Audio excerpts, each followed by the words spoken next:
ಇವತ್ತು ದಲಿತರು ಮೈನಾರಿಟಿ ಇವರೆಲ್ಲ ಸಾಂಪ್ರದಾಯಿಕ ಮತನೇ ಕಾಂಗ್ರೆಸ್ಸಿಗೆ. ಇವರು ಅತ್ಯಂತ ನಿಷ್ಠೆಯಿಂದ ಪ್ರಾಮಾಣಿಕವಾಗಿ ಕಾಂಗ್ರೆಸ್ ಪಕ್ಷಕ್ಕೆ ಮತ ಹಾಕಿದ್ದಾರೆ. ಅದು ಇಲ್ಲ ನಾ ಹೇಳೋದು ಅಂದ್ರೆ ಈ ಸಾಂಪ್ರದಾಯಿಕ ವೋಟ್ ಅಂದ್ರೆ ಇವರೇ ಮಾತಾಡಿರ್ತಾರೆ. ನಾನು ಹೇಳೋದು backward class minority schedule caste they are ಸಾಂಪ್ರದಾಯಿಕ ಮತ ಅಂತ ಕರಿತೀವಿ ನಾವು.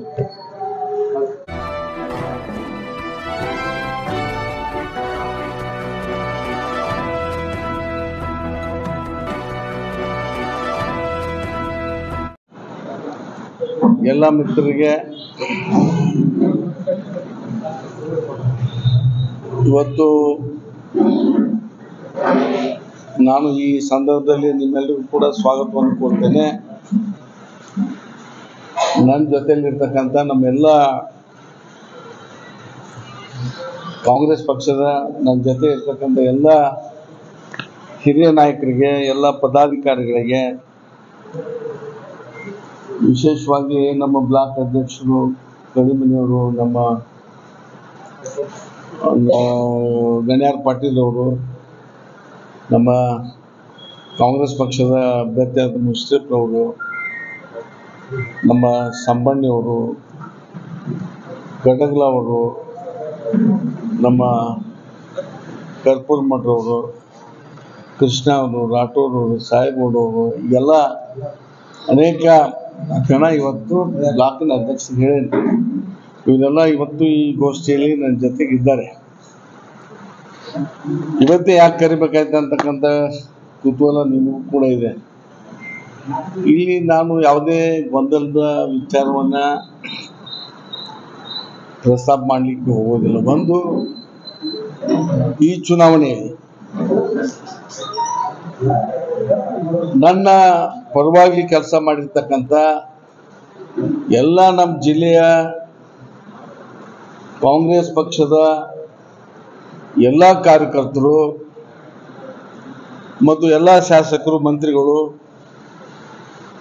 ಮತ್ತು ಎಲ್ಲ ನಮ್ಮ ಕಾಂಗ್ರೆಸ್ ಪಕ್ಷದ 2012ರಲ್ಲಿ ಸ್ಪರ್ಧೆ ಮಾಡಿರ್ತಕ್ಕಂಥ 23ರಲ್ಲಿ ಸ್ಪರ್ಧೆ ಮಾಡಿರ್ತಕ್ಕಂಥ ನಮ್ಮ ಪಕ್ಷದ ಅಭ್ಯರ್ಥಿಗಳು ಇವರೆಲ್ಲ ಕೂಡ ವ್ಯಾಪಕವಾಗಿರ್ತಕ್ಕಂಥ ಚುನಾವಣೆ ಪ್ರಚಾರವನ್ನು ನನ್ನ ಪರವಾಗಿ ಮಾಡಿದ್ದಾರೆ. ಅತ್ಯಂತ ಪ್ರಾಮಾಣಿಕವಾಗಿ ಪ್ರಚಾರ ಮಾಡಿದ್ದಾರೆ ಅಂತ ಹೇಳಿ ನಾನು ಭಾವಿಸ್ಕೊಂಡಿದ್ದೆ. ಅಂತ ಸುಡು ಬಿಸಿಲಿನಲ್ಲಿ ಕೂಡ ನಾವು ಕೊಟ್ಟಿರ್ತಕ್ಕಂಥ ಪಕ್ಷ ಕೊಟ್ಟಿರ್ತಕ್ಕಂಥ ಕೆಲಸ ಎಲ್ಲರೂ ಕೂಡ ಮಾಡಿದ್ದಾರೆ. ವಿಶೇಷವಾಗಿ ಎಲ್ಲ ಸಮುದಾಯದವರು ಕೂಡ ಮಾಡಿದ್ದಾರೆ. ಅವರೆಲ್ಲರಿಗೂ ಕೂಡ ನಾನು ನಿಮ್ಮ ಮಾಧ್ಯಮದ ಮುಖಾಂತರ ತುಂಬ ಹೃದಯದ ಅಭಿನಂದನೆ ಸಲ್ಲಿಸಬೇಕಾದ್ದು ನನ್ನ ಕರ್ತವ್ಯ. ನನಗೂ ಕೂಡ ಒಂದು 200 ಮತ ಬಿದ್ದಿದೆ. ಒಂದು 74,000 ಲೀಡ್ನಲ್ಲಿ ನಮ್ಮ ಎದುರಾಳಿಗಳಿರ್ತಕ್ಕಂಥ ಜಿಲ್ಲೆಯವರು ಕೂಡ ಗೆದ್ದಿದ್ದಾರೆ. ನಿಮ್ಮ ಮುಖಾಂತರ ನಾನು ಕೂಡ ಈಗ ಅವರಿಗೆ ಅಭಿನಂದಿಸ್ತೀನಿ. ಯಾಕಂದ್ರೆ ಸ್ವತಂತ್ರ ಅಭ್ಯರ್ಥಿ, ಗೆದ್ದಂಥ ಅಭ್ಯರ್ಥಿ ಬೆಂಬಲಿಸ್ತಕ್ಕಂಥದ್ದು, ಗೌರವಿಸ್ತಕ್ಕಂಥದ್ದು ನಮ್ಮ ಪ್ರಜಾಪ್ರಭುತ್ವ ವ್ಯವಸ್ಥೆಯ ಒಂದು ದೊಡ್ಡ ಗುಣ. ನಾನು ಕೂಡ ಅವರನ್ನು ಅಭಿನಂದಿಸ್ತೇನೆ ನಿಮ್ಮ ಮಾಧ್ಯಮ ಮುಖಾಂತರ. ಬರ್ತಕ್ಕಂಥ ದಿನಮಾನದಲ್ಲಿ ಬಿಜಾಪುರ ಜಿಲ್ಲೆಯಲ್ಲಿ ನಾವು ಏನೇನು ವಾಗ್ದಾನವನ್ನು ಮಾಡಿದ್ದೇವೆ ಅಂಥ ಎಲ್ಲ ಅಭಿವೃದ್ಧಿ ಪರ ವಿಷಯಗಳನ್ನು ಅವ್ರು ಕೈಗೆತ್ತಿಕೊಂಡು ಕೆಲಸ ಮಾಡಬೇಕು ಅಂತ ಹೇಳಿ ನಾನು ವಿನಂತಿಯನ್ನು ಮಾಡಿ, ಮತ್ತು ಅವ್ರ ಜೊತೆಗೆ ಅಂಥ ಕೆಲಸದಲ್ಲಿ ಅವತ್ತು ಕೂಡ ನಾನು ಸಹಕಾರ ಮಾಡ್ತೀನಿ ಅಂತಕ್ಕಂಥದ್ದು ಕೂಡ ನಿಮ್ಮ ಮಾಧ್ಯಮದ ಮುಖಾಂತರ ಹೇಳಲಿಕ್ಕೆ ಬಯಸ್ತಾ ಇದ್ದೇನೆ. ಇವತ್ತು ಏನು ನಾವು 6 ಲಕ್ಷ ಮತ ಬಂದರೂ ಕೂಡ ಇನ್ನೂ ಹೆಚ್ಚಿನ ಮತ ನಿರೀಕ್ಷೆ ಮಾಡಿದ್ವಿ. ಅದು ಒಂದು ಕಡೆ ನಾವು ಏನು ಗ್ಯಾರಂಟಿಯ ಮತಗಳು ಇನ್ನೂ ಹೆಚ್ಚಿನ ಪ್ರಮಾಣದಲ್ಲಿ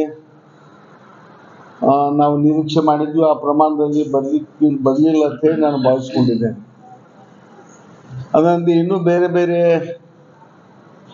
ರೀತಿಯಾಗಿರ್ತಕ್ಕಂಥ ಮತಗಳನ್ನು ಕೂಡ ನಿರೀಕ್ಷೆ ಮಾಡಿದ್ವಿ. ಆ ಮತಗಳು ಕೂಡ ಹಿಂದುತ್ವದ ಅಲೆ, ಮೋದಿಯವರ ಅಲೆ ಸ್ಪಷ್ಟವಾಗಿ ಇರ್ತಕ್ಕಂಥ ಈ ಸಂದರ್ಭದಲ್ಲಿ ಈ ಜಿಲ್ಲೆ, ನಾನು ಬೇರೆ ಕಡೆ ಎಲ್ಲಿ ಕೂಡ ಹೇಳಂಗಿಲ್ಲ. ಅದಾಗಿ ಕೂಡ ಒಂದು 6 ಲಕ್ಷ ಮತ ನನಗೆ ಕೊಡಿಸಲಿಕ್ಕೆ ನನ್ನ ಎಲ್ಲ ಕಾರ್ಯಕರ್ತರು, ಎಲ್ಲ ಸಮುದಾಯದ ಮುಖಂಡರು, ಲೀಡರು ಇವತ್ತಿನ ನನ್ನ ಬೆನ್ನಿಗೆ ನಿಂತಿದ್ದಾರೆ, ನನಗೆ ಆಶೀರ್ವಾದ ಮಾಡಿದ್ರು. ಅವ್ರಿಗೆಲ್ಲರೂ ಕೂಡ ನಿಮ್ಮ ಮುಖಾಂತರ ನಾನು ಅಭಿನಂದನೆ ಸಲ್ಲಿಸಲಿಕ್ಕೆ ಮಾತ್ರ ಈ ಗೋಷ್ಠಿಯನ್ನು ಕರೆದಿದ್ದೇನೆ. ಇದನ್ನು ಬಿಟ್ಟರೆ ಬೇರೆ ಯಾವುದೇ ವಿಚಾರವನ್ನು ಕೂಡ ನಾನು ಹೇಳಲಿಕ್ಕೆ ಬಯಸಂಗಿಲ್ಲ ಅಂತ. ತಾವೇನಾದರೂ ಕೇಳಿದ್ರೆ ಕೇಳ್ಬೋದು. ಈಗ ಒಬ್ಬ MLA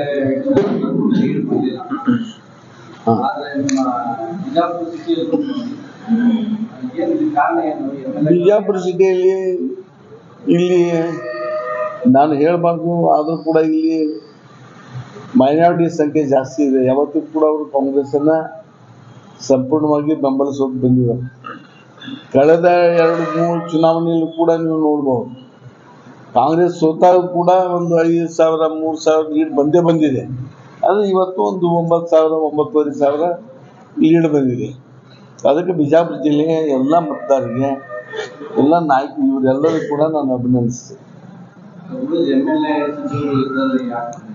ಉಳಿದ MLA ಸಚಿವರಲ್ಲಿ ಯಾಕೆ ಬಂದಿಲ್ಲ, ಯಾರ ಬಗ್ಗೆನೂ ಅಪಾದನೆ ಮಾಡಲಿಕ್ಕೆ ಹೋಗೋದಿಲ್ಲ. ಮತ್ತು ಎಲ್ಲರೂ ಕೂಡ ನನ್ನ ಚುನಾವಣೆ ಪ್ರಾಮಾಣಿಕವಾಗಿ ಮಾಡಿದ್ದಾರೆ ಅಂತೇಳಿ ನಾನು ಭಾವಿಸ್ಕೊಂಡಿದ್ದೇನೆ. ಈ ಪ್ರಶ್ನೆಯನ್ನು ನೀವು ಅವ್ರಿಗೆ ಕೇಳ್ಬೋದು, ಯಾಕೆ ಬಂದಿದೆ.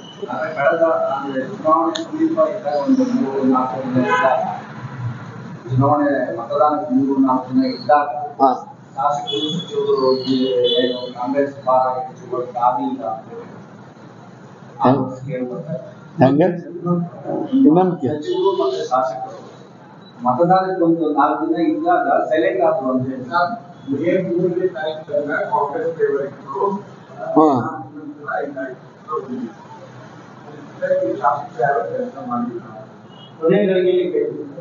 ಇಲ್ಲ, ನನಗೆ ಆ ಮಾಹಿತಿ ಇಲ್ಲ.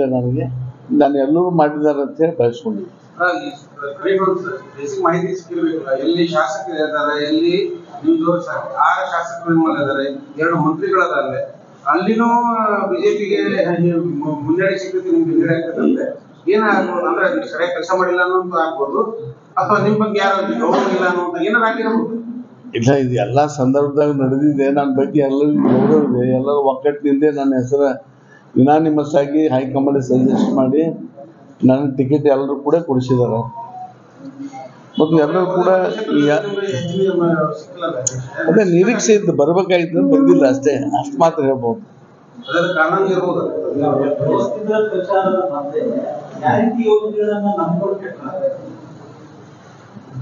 ಗ್ಯಾರಂಟಿ ಯೋಜನೆ ನಂಬ್ಕೊಂಡು ಕೆಟ್ಟಿಲ್ಲ. ನಾವೆಲ್ಲ ನಮ್ಮ ಏನು ಇಲೆಕ್ಷನ್ ಪ್ರಚಾರ ಯಾವ ರೀತಿಯಲ್ಲಿ ಮಾಡಬೇಕು ಅದೇ ರೀತಿಯಲ್ಲಿ ಪ್ರಚಾರ ಮಾಡಿದ್ವಿ. ನಾವು ಪ್ರಚಾರ ಮಾಡ್ಬೇಕಾದ್ರೆ ಎಲ್ಲಿಯೂ ಕೂಡ ನಾವು ಸೋತಿಲ್ಲ. ಇಲೆಕ್ಷನ್ ಸೋತಿರ್ಬೋದು, ಅದ್ರ ಕಾರ್ಯತಂತ್ರ ಏನಿತ್ತು ನಾವು ಭಾಳ ಸ್ಟ್ರಾಂಗ್ ಆಗಿ ಮಾಡಿದ್ವಿ.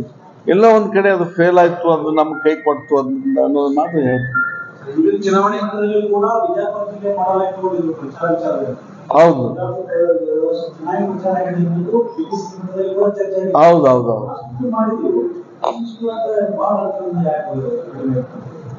ಭಾಳ ಅಂತರದಿಂದ ಲಾಸ್ಟ್ ಸಲ 2,80,000 ಆಗಿತ್ತು ಹಿಂದಿನ ಚುನಾವಣೆ.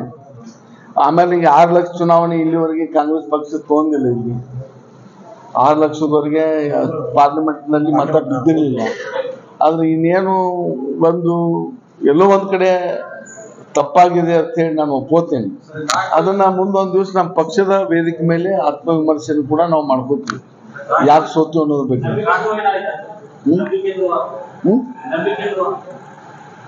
ಇಲ್ಲ, ಆ ಪದ ನಾನು ಎಲ್ಲಿ ಯೂಸ್ ಮಾಡಲಿಕ್ಕೆ ಬಯಸಂಗಿಲ್ಲ.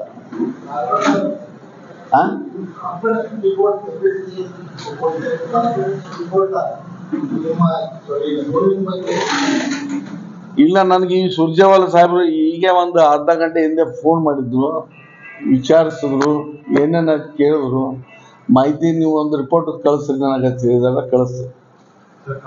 ಮಾತಾಡಬೇಕಾದ್ರೆ ನಿಮ್ಮ ಸಮುದಾಯದವರ ಓಟ್ಗಳು ಅತಿ ಹೆಚ್ಚೈತಿ. ಸಾಮಾನ್ಯವಾಗಿ ಯಾವ ಸಮುದಾಯದ ಹೇಳಿದ್ರೆ ಅವ್ರು ನಿಂತರು ಕ್ಯಾಂಡಿಡೇಟ್ ಸಿಗುವಂತ ಸಾಧ್ಯತೆಗಳು ಜಾಸ್ತಿ ಇರ್ತದೆ ಚುನಾವಣೆ. ಅಲ್ಲೂ ನಿಮ್ಗೆ ಏನ್ ನಡೆ ಆಗಿತ್ತು? ಎಲ್ಲಿ ರೈಟ್ ಮತಗಳು ನಿಮ್ ಕಡೆ ಇದಾವೆ? ಇಲ್ಲ, ಖಂಡಿತ 6 ಲಕ್ಷ ಹೆಂಗ್ ಮತ ಬರ್ತಾವ? ಎಲ್ಲಿಂದ ಬರ್ತಾವ? ಸುಮಾರು 1.5 ಲಕ್ಷ ಓಟ್ ಐತಿ. ಅಲ್ಲ, ಹೆಂಗ್ 6 ಲಕ್ಷ ಬರ್ಲಿಕ್ಕೆ ಹೆಂಗ್ ಬರ್ತಾವ ಮತ? ನಾನು ಹೆಂಗ್ ಹೇಳಕ್ ಬರ್ತೈತಿ ಯಾವ ಮತ? ಚುನಾವಣೆಯಲ್ಲಿ ಹೇಳೋದು ಕಷ್ಟ ಅಲ್ಲ, ನಮ್ಗೆ ಗೊತ್ತಿದ್ರು ಹೇಳ್ಬಾರ್ದು.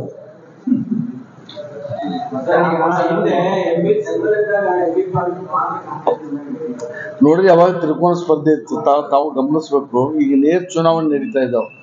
ತಿಳ್ಕೊಳ್ಳಿ ಚುನಾವಣೆ ಈಗೂನು ಇತ್ತು ಅಂದ್ರೆ ಕಾಂಗ್ರೆಸ್ 1.5 ಲಕ್ಷದಿಂದ ಆರಾಮ್ಸೆ ಗೆದ್ದಿತ್ತು. ಯಾಕಂದ್ರೆ ಲಿಂಗಾಯತ್ ತೋಟ ಡಿವೈಡ್ ಆಗ್ತಿತ್ತು. ಲಿಂಗಾಯತರು ಬಿಜೆಪಿಗೆ ಜಾಸ್ತಿ ಪ್ರಮಾಣದಲ್ಲಿ ಹೋಗಿರ್ಬೋದು. ನಮಗೂ ಕೂಡ ಹಾಕಿದ್ದಾರೆ, ಇಲ್ಲ ಅಂತ ಹೇಳಕ್ ಬರಲ್ಲ. ಲಿಂಗಾಯತ್ ಕೂಡ ನಮಗೂ ಹಾಕಿದ್ದಾರೆ ಜಾಸ್ತಿ ಪ್ರಮಾಣದಲ್ಲಿ. ನಾನು ಹೇಳಿದ್ನಲ್ಲ, ಒಂದು ಹಿಂದುತ್ವದಲ್ಲಿ ಮೋದಿಯಲ್ಲಿ ನಾವು ಅಲ್ಲುಗಳಕ್ಕಾಗಲ್ಲ ಬಿಜಾಪುರ ಜಿಲ್ಲೆಯಲ್ಲಿ. ಆ ಕಾರಣಕ್ಕೆ ಹೋಗಿದಾವ.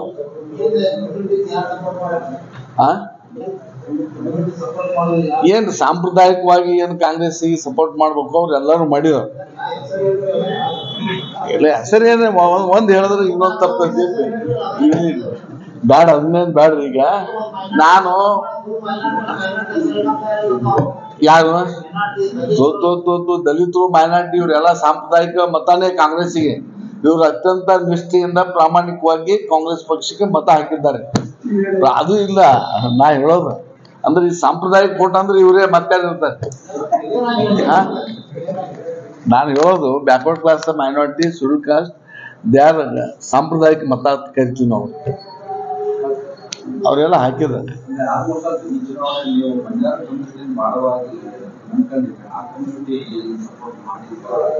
ಇನ್ನು ಒಂದು 60% ವೋಟ್ ನಮ್ಗೆ ಹಾಕಿದಾರೆ ಅವರು. ಬಂಜಾರ ಕಮ್ಯುನಿಟಿ ಒಂದು 60% ನಮ್ಗೆ ಬಂದಿದೆ. ಬಂದು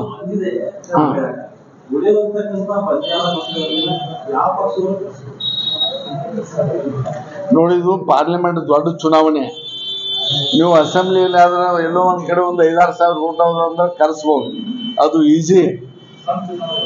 ಇದು ದೊಡ್ಡ ಚುನಾವಣೆ, ಸಮುದ್ರ ಇದ್ದಂಗೆ. ಇದು ಪಂಚಾಯತ್ ಚುನಾವಣೆ, ಅಸೆಂಬ್ಲಿ ಚುನಾವಣೆಯನ್ನು ಕರೆಸ್ತಿರ್ತಾರೆ.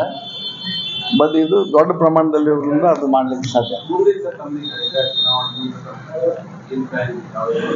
ಮುಂದೇನು ಏನು ಕಾಂಗ್ರೆಸ್ ಅಲ್ಲಿ ಇರ್ತೀವಿ, ಪಕ್ಷ ಏನು ಜವಾಬ್ದಾರಿ ಕೊಡ್ತದೆ, ಪಕ್ಷದ ನಿರ್ದೇಶನದಂತೆ ಇರ್ತೀವಿ ಅಷ್ಟೇ. ಪಾಠ ಗದೀವಿ ಅಂದ್ರೆ ಇಲ್ಲ ಟಿಕೆಟ್ ಕೊಟ್ಟಿದ್ದು ನನಗೆ ಅದನ್ನ ಮಾಡಿ.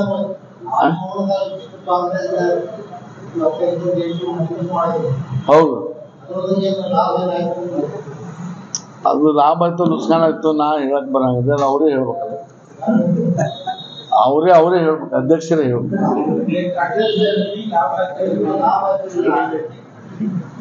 ನಾನು ಹೆಂಗ ಲಾಭ ನುಕ್ಸಾನ ಹೆಂಗ ಹೇಳಕ್?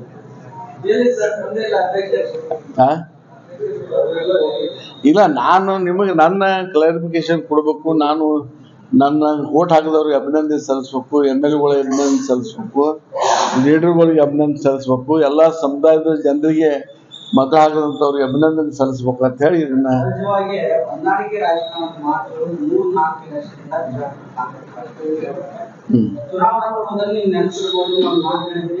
ಈ ಹಿಂದಿನ 3 ಚುನಾವಣೆಗಳ ಈ ಚುನಾವಣೆಗಳ ಗ್ಯಾರಂಟಿ ಕೊಡ್ತೀನಿ, ಈ ಗ್ಯಾರಂಟಿ ಹೊಸ ಗ್ಯಾರಂಟಿ ಕೊಡ್ತೀವಿ, ಎಲ್ಲ ಶಾಸಕರು ಒಗ್ಗಟ್ಟಾಗಿ ಲೀಡ್ ಕೊಡ್ತಾರೆ, ಇದು ನಮ್ಮ ಹೊಸ ಗ್ಯಾರಂಟಿ ಅಂತ ಹೇಳಿ. ಮತ್ ನಾವು ನೋಡಿದಿರಿ ಎಲ್ಲ ಶಾಸಕರು ಒಗ್ಗಟ್ಟಾಗಿ ಕೆಲಸ ಮಾಡಿದ್ರು. ನಿಮ್ಗೆ ಅನಿಸ್ತಾ ಸರ್ ಎಲ್ಲ ಒಗ್ಗಟ್ಟಾಗಿ ಮಾಡಿದಾರ? ನೀರು ಬರ್ಬೋದಾಗಿತ್ತು ಅಂತ ಎಲ್ಲ ಒಗ್ಗಟ್ಟಾಗಿ ಮಾಡಿದ್ರು. ಯಾಕಂದ್ರೆ ಅವರು ಎಲ್ಲ ಚುನಾವಣೆಗಳಲ್ಲಿ ವಿಧಾನಸಭೆಯಲ್ಲಿ ನೀರು ಸಿಗ್ತಾ ಇತ್ತು, MP ಚುನಾವಣೆಯಲ್ಲಿ ಸಿಗ್ಬೋದಾಗಿತ್ತು, ಅದು ವಿಚಾರ ಇರಲಿಲ್ಲ. ನಾನು ಅದೇ ಹೇಳಿದ್ನಲ್ಲ, ಅಸೆಂಬ್ಲಿಯಲ್ಲಿ ಕೂಡ ತ್ರಿಕೋನ ಸ್ಪರ್ಧೆ ಇರೋದ್ರಿಂದ ಬಹುತೇಕವಾಗಿ ಕಾಂಗ್ರೆಸ್ಗೆ ಅನುಕೂಲ ಇರ್ತದೆ. ನೇರ ಸ್ಪರ್ಧೆ ಇದು. ನಾವು ಇನ್ನೂ ಒಂದು 50,000 ಮತ ನಿರೀಕ್ಷೆ ಮಾಡಿದ್ವಿ. ನಮ್ಮ ಟಾರ್ಗೆಟ್ ಇತ್ತು, ನಾವೊಂದು 6.5 ಲಕ್ಷಕ್ಕೆ ಹೋಗ್ಬೇಕಂತ ಹೇಳಿ. ಎಲ್ಲೋ ಒಂದು ಕಡೆ ಒಂದು ತಪ್ಪಾಗಿದೆ ಅಂತ ಹೇಳಿ ಅನಿಸ್ತಾ ಇದೆ. ಅದನ್ನು ವಿಮರ್ಶೆ ಮಾಡ್ಕೊತೀವಿ, ಆತ್ಮವಿಮರ್ಶೆ. ಪಕ್ಷದ ವೇದಿಕೆ ಮೇಲೆ ಸಭೆ ಕರೆದು ಪಕ್ಷದ ವೇದಿಕೆ ಮೇಲೆ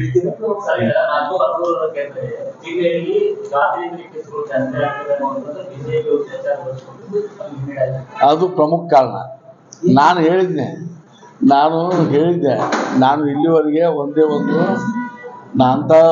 ಒಂದು ಉದಾಹರಣೆ ನನ್ನ ಮೇಲಿಲ್ಲ. ಅಂಥದ್ದೇನಾದ್ರೂ ಇದ್ರೆ ಉದಾಹರಣೆ ಆಧಾರ ಸಮೇತ ತೊಗೊಂಬರ್ರಿ. ನಾನು ಚುನಾವಣೆ ಕಣದಿಂದ ದೂರ ಸರಿತೀನಂತೆ ಮಾಧ್ಯಮ ನಿಮ್ನೆಲ್ಲ ಕರೆದು ಹೇಳಿದ್ದೆ. ಆ ಚಾಲೆಂಜನ್ನು ಅವ್ರು ಒಪ್ಕೊಳ್ಳಿಲ್ಲ. ಬಟ್ ಜಿಗ್ಲಿನವರು ಆ ದೊಡ್ಡ ಮಟ್ಟಕ್ಕೆ ಹೋಗಿ ಆ ಸಣ್ಣತನ ಮಾಡಬಾರ್ದಾಗಿತ್ತು ಅಂತೇಳಿ ಇವತ್ತು ಕೂಡ ಹೇಳಿಕೆ ಬಯಸ್ತೇನೆ.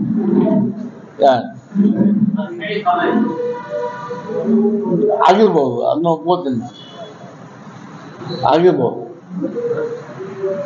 ಬಟ್ ನಾವೇ ಅದನ್ನ ಅಪಪ್ರಚಾರ ಮಾಡಿದ್ರೆ ಅವ್ರಿಗೆ ಹಿಂದುಳಿದವ್ರು ಓಟ್ ಹೋಗ್ತಿಲ್ಲ. ನಾನು ಅದನ್ನ ಮಾಡಲಿಲ್ಲ.